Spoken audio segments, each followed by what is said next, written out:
يا الله بها يا الله بها يا الله بحسن الخاتمة. بسم الله الرحمن الرحيم. الحمد لله الذي هدانا لدين الإسلام. أشهد أن لا إله إلا الله وحده لا شريك له الملك العلام. وأشهد أن سيدنا محمدا عبده ورسوله صاحب المقام. اللهم صل وسلم وبارك على سيدنا محمد وعلى آله وصحبه وذرياته وأتباعه إلى آخر الأيام. أما بعد. Yang kita muliakan dan kita cintai para habaib, para alim ulama, guru-guru agama, muhibbin, hadirin hadirat, rahimakumullah. Puji syukur pertama-tama kita haturkan kehadirat Allah Subhanahu wa taala atas berbagai macam nikmat dan anugerah yang selalu dilimpahkan kepada kita semua. Dan pula salawat salam kita haturkan kepada junjungan kita Nabi besar Muhammad sallallahu alaihi wasallam dan kepada seluruh keluarga, para sahabat, zuriat dan pengikut beliau sampai hari akhir nanti. Para muhibbin rahimakumullah. As-suratus sabi'atu min suwaril Quran, suratul A'raf.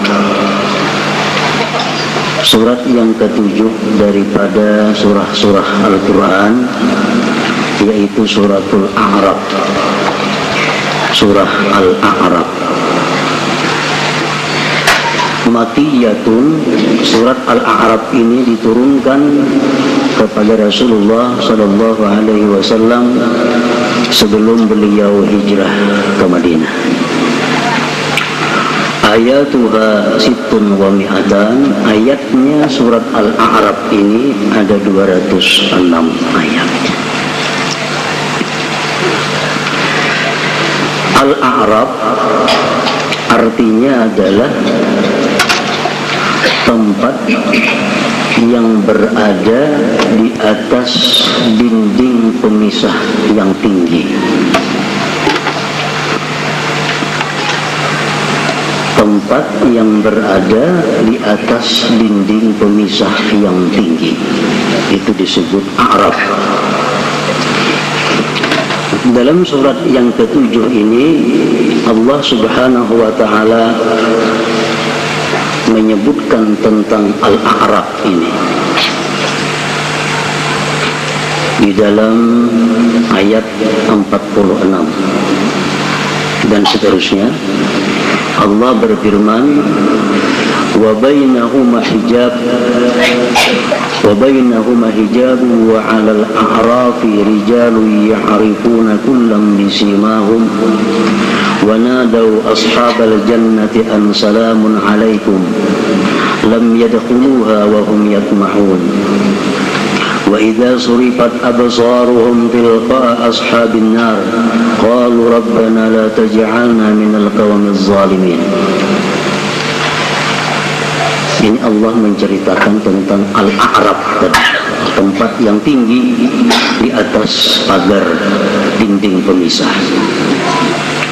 Wa bainahuma hijab, di antara surga dan neraka itu ada hijab, ada dinding pemisah.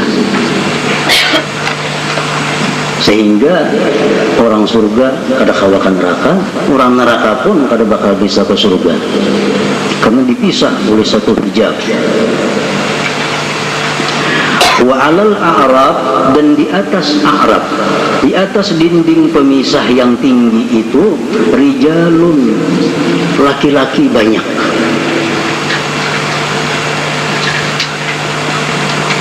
Biasanya dalam Al-Quran bila kalimat ada laki-laki itu perempuan termasuk di dalamnya.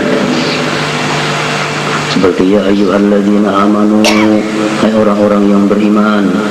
Alladzina itu untuk mudzakkar, amanu mudzakkar, tapi termasuk perempuan pun di sana termasuk.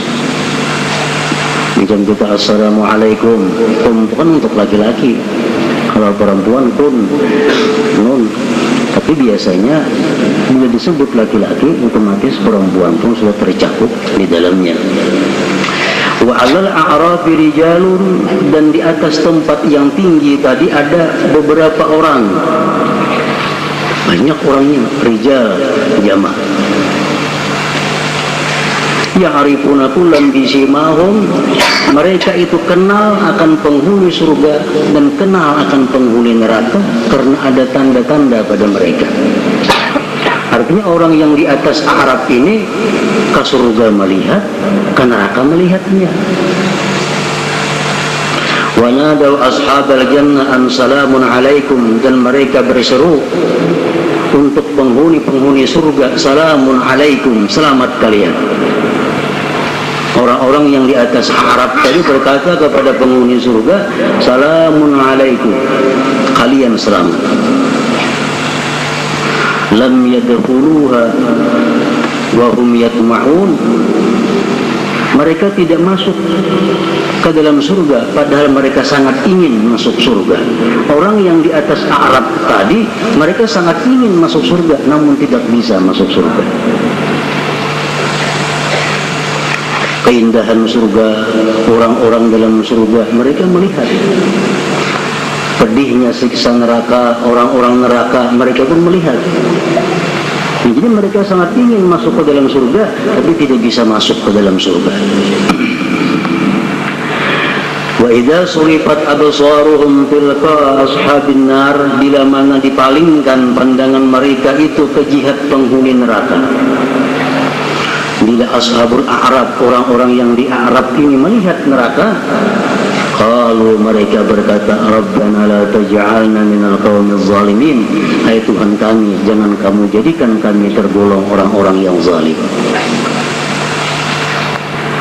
Para muhibbin rahimakumullah. Jadi nanti di akhirat itu ada 3 tempat yang dihuni oleh manusia: surga, neraka, a'raf.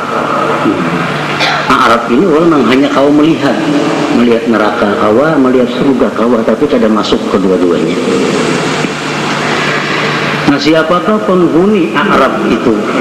Siapa yang nantinya di akhirat bakal bagana di Arab itu? Ke surga kada, ke neraka kada? Dalam beberapa tafsir disebutkan seperti tafsir At-Tabari, tafsir Al-Qurtubi dan lain-lainnya disebutkan bahwa yang menempati Al-A'raf itu adalah pertama manistawat hasanatuhum wa sayyi'atuhum, orang yang sama timbangan kebaikan dan kejahatannya. Amal baik, amal buruk sama beratnya ditimbang, sehingga kadang masuk surga, kadang masuk neraka. Di andak Allah dia di a'raf sana.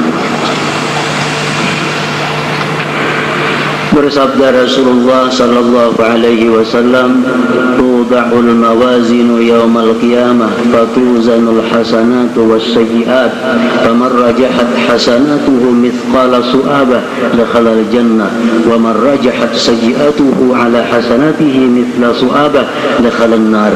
Qila ya Rasulullah, faman istawat hasanatuhu wa sayyi'atuhu? Qala ulaika ashabul a'raf lam yadkhuluha wa hum yatma'un. Ini hadis dibuat dalam tafsir Al-Qurtubi. Rasulullah bersabda, di hari kiamat nanti diletakkan timbangan amal, maka ditimbang amal kebaikan manusia, ditimbang amal kejahatan. Barang siapa berat amal kebajikannya seberat telur utuh,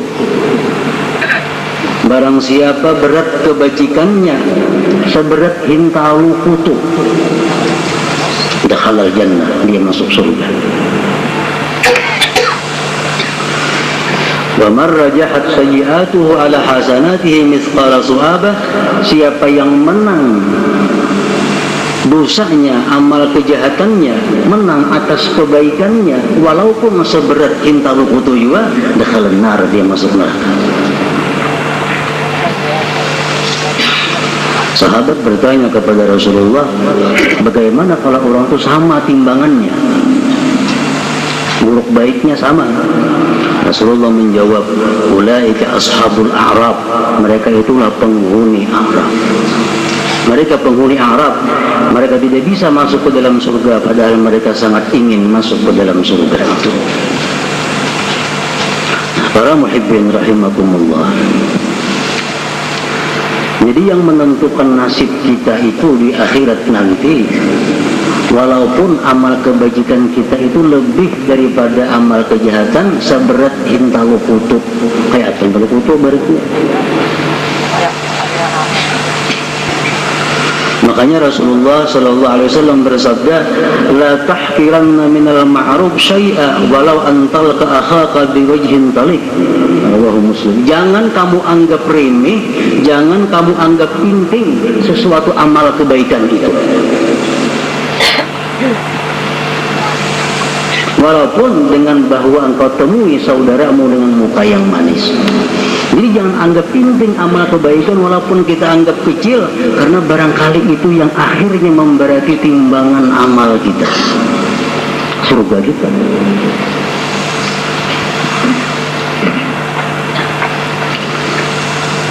Dalam hadis lain disebutkan, marra rajulun bi husni syajarah ala dhahri tariq faqala wallahi la unahhiyanna hadha 'anil muslimin la yu'dhihim fa'udkhilal jannah. Rawahu Muslim. Seorang laki-laki lewat di jalan, dia ada melihat dahan kayu di jalan itu. Dia singkirkan dahan kayu itu dari tengah jalan agar orang muslim nyaman berjalan. Di akhirat akhirnya dia diputuskan Allah masuk surga karena itu perbuatannya.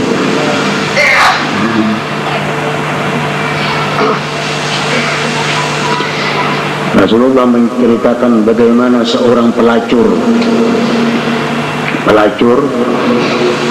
yang masuk surga karena dia hanya melihat anjing kehausan dia beri minum. Jadi amal-amal baik yang kita anggap kecil itu barangkali itulah yang bisa menyelamatkan kita di akhirat kelak. Sedekah 1.000 rupiah jangan dianggap inti. Barangkali yang 1.000 rupiah ini kita yang menyelamatkan daripada neraka. La tahqiranna minal ma'ruf syai'an. Seorang ahli ibadah, perempuan ahli ibadah, tapi dia masuk neraka. Karena apa? Karena kadang memberi makan kucing yang dikurungnya sehingga kucingnya mati kelaparan. Perbuatan yang kita anggap remeh, tapi itulah yang membuat dia masuk ke dalam neraka. Rasulullah sallallahu alaihi wasallam bersabda lagi, innar rajula la yatakallamu bil kalimah min ridwanillah ma yazunnu an tablugha ma balagat fa yaktubullahu biha ridwanahu ila yaumil qiyamah. Innar rajula la yatakallamu bil kalimati min sukhtillah ma yazunnu biha an tablugha biha ma balagat fa yaktubullahu alaihi biha sukhtahu ila yaumil qiyamah. Rawahu Tirmidzi. Seseorang yang berkata-kata daripada kata-kata yang baik, dia tidak menyangka bahwa kata-kata itu disenangi oleh Allah. Akhirnya Allah catat itu sampai hari kiamat. Ada orang yang berkata-kata jahat, dia kadang menyangka bahwa perkataan jahat itu sangat dimurkai Allah, maka Allah catat kemurkaan itu sampai hari kiamat. Hanya kata-kata. Di mulut kita menciplas-ciplus, bersambat pembarang. Barangkali itu ada membuat sesuatu yang dimurkai Allah. Allah catat sampai hari kiamat dan akan diperhitungkan di sisi Allah Subhanahu wa ta'ala. Nah, jadi kesimpulannya, perbuatan ibadah sekecil apapun jangan kita anggap remeh. Perbuatan dosa sekecil apapun jangan dianggap remeh, karena itu yang barangkali menentukan nasib kita di hari kiamat.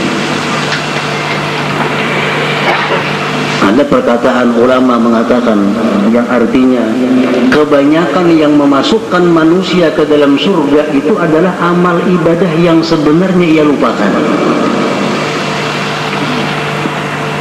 dan kebanyakan memasukkan manusia ke dalam neraka adalah amal kejahatan yang dia lupakan. Di akhirat kita masuk surga karena sebab amalan ini yang memberati timbangan. Kita lupa apabila yang gawin itu karena kita anggap penting, kita anggap biasa, padahal itu yang menyelamatkan kita. Di timbangan amal nanti, timbangan amal kejahatan kita berat daripada kebaikan. Mengapa memberati? Sekalinya ada dosa kecil yang sebenarnya kita lupakan. Nah, jadi berhati-hati ini yang dituntut dalam masalah ini terhadap sesuatu kejahatan sekecil apapun, dosa sekecil apapun, jangan dianggap penting, remeh. Para muhibbin rahimakumullah. Firman Allah Subhanahu wa ta'ala, wal waznu yawma idzin al-haq wa man thaqulat mawazinuhu fa ulaika humul muflihun wa man khaffat mawazinuhu fa ulaika alladziina khasiru anfusahum bima kanu bi ayatina yazlimun. Bermula timbangan pada hari kiamat itu benar. Timbangan hari itu kada bakal zalim. Siapa yang berat timbangan kebajikannya tadi walaupun seberat intalukuto, maka dia beruntung selama-lamanya. Siapa ringan timbangan kebaikannya, berat timbangan kejahatannya walaupun seberat intalukuto, maka itulah orang-orang yang merugi diri mereka. Para muhibbin rahimakumullah. Ada beberapa amaliyah yang diajarkan oleh Rasulullah Sallallahu Alaihi Wasallam yang memberatkan timbangan. Pertama, memperbanyak mengata subhanallahi wa bihamdihi subhanallahil azim. Itu jadi dua kalimat yang ringan di mulut tapi berat di timbangan amal dan sangat disukai oleh Allah Subhanahu wa ta'ala. Subhanallahi wa bihamdihi subhanallahil azim. Kalau kita membaca ratib besokan kamarian, kebaca sudah itu. Hadis lain Rasulullah bersabda, "Athqalu syai'in fil mizan al-husnul khuluq." Rawahu Ibnu Hibban fi sahihi. Paling memberati sesuatu dalam timbangan amal kebaikan kita adalah husnul khuluq, budi pekerti yang baik. Budi pekerti yang baik ini sangat berat timbangan kebaikannya di sisi Allah Subhanahu wa ta'ala, sangat tinggi nilainya.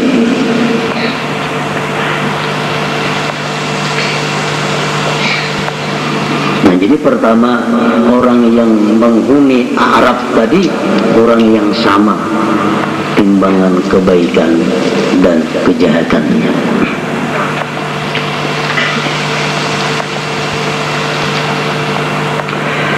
Kemudian yang kedua, qaumun ustushhidu fi sabilillah kharaju usatan li abraihim.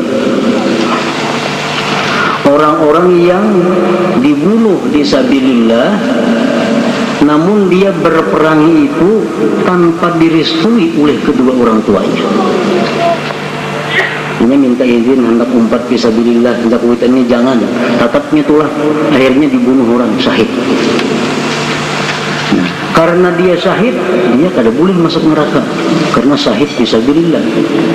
Tapi karena dia durhaka kepada orang tuanya, kada boleh masuk surga. Akhirnya di tengah-tengah. Jadi kita bayangkan betapa beratnya nilai durhaka kepada orang tua. Sangat memberati amal kejahatan kita. Orang yang berjuang fisabilillah mati dibunuh, kada kau masuk surga karena terhalang durhaka kepada kedua orang tuanya. Apalagi orang yang perjalanan kada direstui orang tuanya, musafir kada direstui orang tuanya, kawin kada direstui orang tuanya, maginnya kalau bakalan masuk surga artinya. Nah, orang yang fisabilillah aja karena kada ada izin orang tuanya, kada bakal ke surga. Qaumun ustushhidu fi sabilillah kharaju usatan li abaihim. Yang ketiga, penghuni Arab itu qaumun alaihim duyun. Orang ini saleh, dia ahli ibadah, namun dia mati kada sempat membayar hutang. Bukan karena taksir, memang duitnya kada ada yang dibayarkan. Hutang inilah penghalanginya masuk ke dalam surga. Ada amalnya banyak, ibadahnya banyak, tapi dia ada bertinggal hutang dalam dunia. Yang keempat, penghuni Al-A'raf itu adalah qaumun lahum a'malun tuharrimu ajsadahum 'anil nar wa 'alaihim awzarun tahjuzuhum 'ala dukhulil jannah. Orang-orang yang di dalam dunia mengamalkan amalan yang dijamin oleh Allah kada bakal masuk neraka, tapi dia memperbuat satu dosa yang ancamannya kada bakal masuk surga. Di Arab juga ini andaknya. Dalam dunianya beramalan, dengan amalan itu ujar Allah, siapa mengamalkan itu haram api neraka makannya, siapa mengamalkan itu selamat daripada api neraka, diamalkannya itu. Tapi ini ada juga berbuat dosa nang ujar Tuhan saya menggawi itu ada ke surga. Nah itu di tengah-tengah handaknya Al-Araf. Contohnya banyak hadis-hadis Rasulullah. Orang yang sembahyang sebelum zuhur 4 rakaat qabliyah, sesudah zuhur 4 rakaat ba'diyah, Allah haramkan jasadnya dimakan neraka.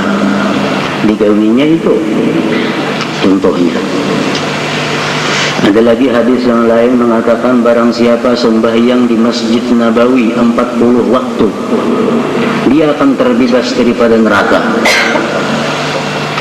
Siapa yang sembahyang berjamaah selama 40 hari kada pernah perai dan kada pernah masbuk, dia akan dijamin selamat neraka. Siapa yang bersalawat kepada Rasulullah tiap hari 100 kali, dia dijamin lepas neraka. Nah ini amalan yang macam itu. Jadi tubuhnya ini sudah dijamin kada bakal neraka. Cuma ada juga ini berbuat dosa-dosa yang menghalanginya ke surga. Contohnya apa? Seperti bakhil. Rasulullah mengatakan la yadkhulul jannah bakhil, tidak masuk surga orang yang pemalas. Salawatnya rajin, Qurannya rajin, sembahyangnya cuma pemalar.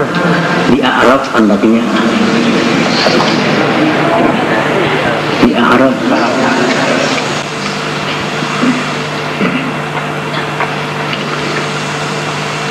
Pengertian pemalar dalam agama itu adalah orang yang rela mengorbankan harkat dirinya demi mempertahankan hartanya, pemalar. Bakhil. Bakhil artinya orang yang rela mempertahankan hartanya walaupun dirinya atau pribadinya teraniaya. Itu bakhil. Pada Allah menciptakan harta untuk menyelamatkan diri. Inya kada, diri dikorbankannya untuk menyelamatkan harta. Contohnya dalam kitab Ihya disebutkan beberapa contoh. Misal di kampung itu, di kampung itu orang beradaan bila sebulan 1.000 rupiah. Ekonominya kurang lebih sama semuaan itu masyarakatnya. Kurang 1.000, ini ratusannya beri. Itu ratusannya. Dia ada sampai orang malarnya ada subhan. Nah ini mempertahankan hartanya, mempertahankan harta itu biarpun dirinya disambil kurang ada apa-apa. Orang sekampungan berselamatan, ingat maksudnya itu yang kada duitnya ada aja, ekonominya baik aja, rela menahan harta biar diri dicaci orang. Bakhil itu kan masuk surga. Sebenarnya banyak amal kebaikan paling pol di Arab anaknya. Di Arab. La yadkhulul jannah bakhil.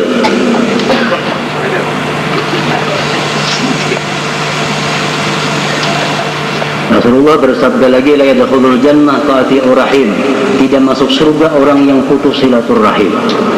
Ahli ibadah lawan marina pada bedaburan, lawan sepupu bahwa qati'ur rahim kada bakal masuk surga. Yadkhulul jannah qattatun, tidak masuk surga orang yang anjur atar, walaupun dia ahli ibadah. Di Arab kan.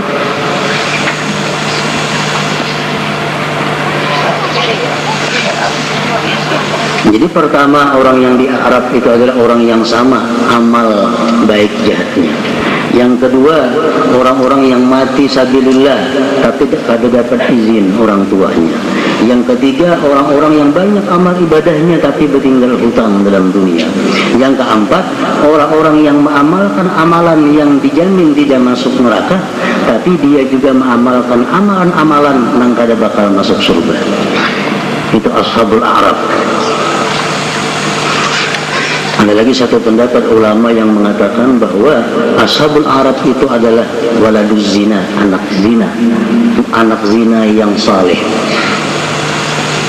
Jarang bang ada anak zina yang saleh. Andai kata ada anak zina tapi saleh, dia di Arab. Kenapa? Karena badannya itu tumbuh daripada yang haram. Makanya anak zina itu syarrus salasa, kata Rasulullah, waladuz zina syarrus salasa. Anak zina itu paling jahat di antara 3 orang. Pertama, abahnya, mamanya. Abahnya jahat, mamanya jahat. Ini anak zina paling jahat. Kenapa sebabnya? Karena abahnya bisa bertobat, mamanya bisa. Anaknya ini dari bendahara kayak apa? Kayak pembersih. Maninya mani yang haram. Kalau beribadah, kalaupun kawa juga paling di Arab tadi.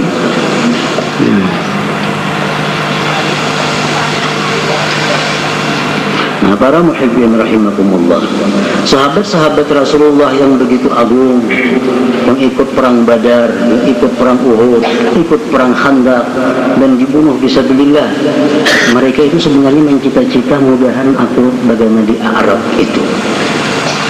Ada menghayal surga mereka itu. Artinya di Arab pun sudah untung. Lebih baik di Arab salawasan daripada ke neraka dulu hanya ke surga.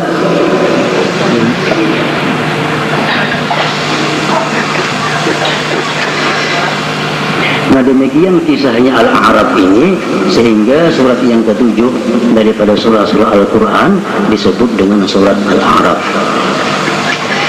Sebagaimana surat-surat yang lainnya, surat Al-A'raf ini banyak memberikan petunjuk kepada kita, banyak memberikan perintah kebaikan kepada manusia.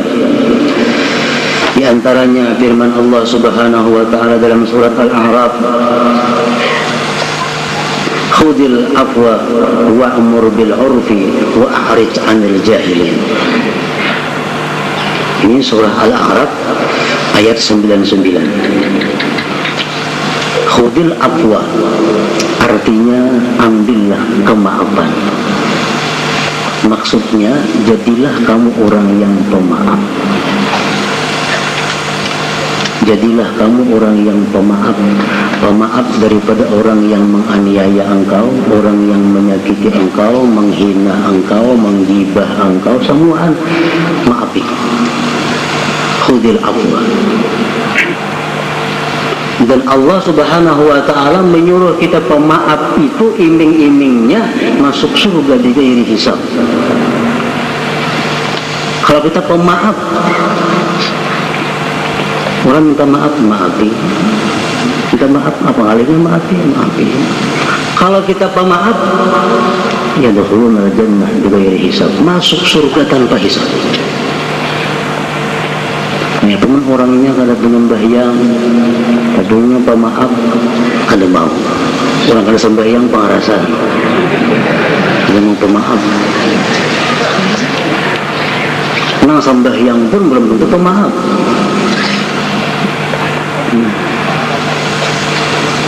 Khudil afwa, pemaaf. Wa'mur bil 'urfi, perintahkan orang dengan berbuat baik. Jadi susunannya, jadilah kamu dulu orang yang pemaaf, hanya kamu menyuruh orang berbuat baik. Karena kalau kita ini kada pemaaf, langsung menyuruh orang berbuat baik, itu akibat buruknya lebih berat. Kita orangnya pengarasan, pendendam, kada pemaaf, menyuruh orang berbuat baik, enak orang menantang, sarik tuh. Orang ada kada memakai, sarik juga, karena kada pemaaf. Jadi Tuhan, jadilah engkau orang pemaaf dahulu, hanyar kamu amar ma'ruf. Kalau sudah kita orang pemaaf, kita menyuruh orang berbuat baik, orang memakai, syukur. Kada memakai, kan jadi masalah. Pemaaf. Ada istilah, ada memakai juga saran kok. Ini belum jadi pemaaf, bagi dasar memberi saran lawan orang. Orang yang memberi saran itu harus pemaaf, sehingga orang kada memakai saran, kada jadi masalah. Makanya firman Tuhan, khudhil afwa wa'mur bil urfi wa a'rid 'anil jahilin, dan berpalinglah kamu daripada orang jahil. Artinya maksud berpaling itu bukan mereka dibiarkan, bukan mereka kada diperhatikan, jangan samai kelakuan orang jahil. Siapa orang jahil? Imam Fakhrul Razi mengatakan dalam tafsirnya, mufassirun berkata, setiap orang yang berbuat maksiat itu berhak disebut jahil. Kalau ada orang yang menghina kita, itu orang jahil. Kalau ada orang yang menganiaya kita, itu orang jahil. Kalau ada orang yang menggibah kita, itu orang jahil, walaupun dia sangat alim atau profesor doktor. Itu sudah kesepakatan ulama tafsir, kullu man asawah fahuwa jahil. Tiap-tiap orang yang maksiat kepada Allah ngarannya jahil. Nah, jadi kalau orang misalnya menggibah kita, apakah kita gibah juga orang itu? Sama kita ngarannya. Kalau orang itu menzalim kita, apakah kita zalim juga? Nah, ini yang disebut wa a'rid 'anil jahilin, berpaling daripada orang-orang jahil. Jangan dilawani. Orang madahkan kita bungo, jangan dilawani. Kita lawani salah bungonya. Orang melarang kita gila, jangan dilawani. Tapi mereka itu bukan kada diperhatikan, bukan. Tetap kita perhatikan sekurang-kurangnya dengan doa kepada Allah Subhanahu wa Ta'ala, tapi doanya jangan dinampakkan kepada orang. Mendoakan di tengah malam, mudahan orang-orang yang menggibah aku diampuni Allah, orang-orang yang menzalim aku diampuni oleh Allah. Nah, ini termasuk husnul khuluq, budi pekerti yang baik yang sangat memberatkan kepada timbangan amal di hari kiamat. Para muhibbin rahimakumullah. Jadi ashabul a'rab tadi, orang-orang yang di Arab tadi entah sekian berapa lamanya diam di sana, akhirnya mereka itu berkat syafaat Rasulullah SAW dimasukkan ke dalam surga juga. Walaupun mereka adalah akhir orang yang masuk ke dalam surga, tapi berkat syafaat Rasulullah akhirnya mereka masuk ke dalam surga. Demikian keterangan dalam tafsir Ad-Durrul Mansur Imam Suyuti. Mudah-mudahan Allah Subhanahu wa Ta'ala mengampuni segala dosa dan kesalahan kita dan menerima amal ibadah yang kita kerjakan. Ila hadratin Nabi sallallahu alaihi wasallam. Al-Fatihah.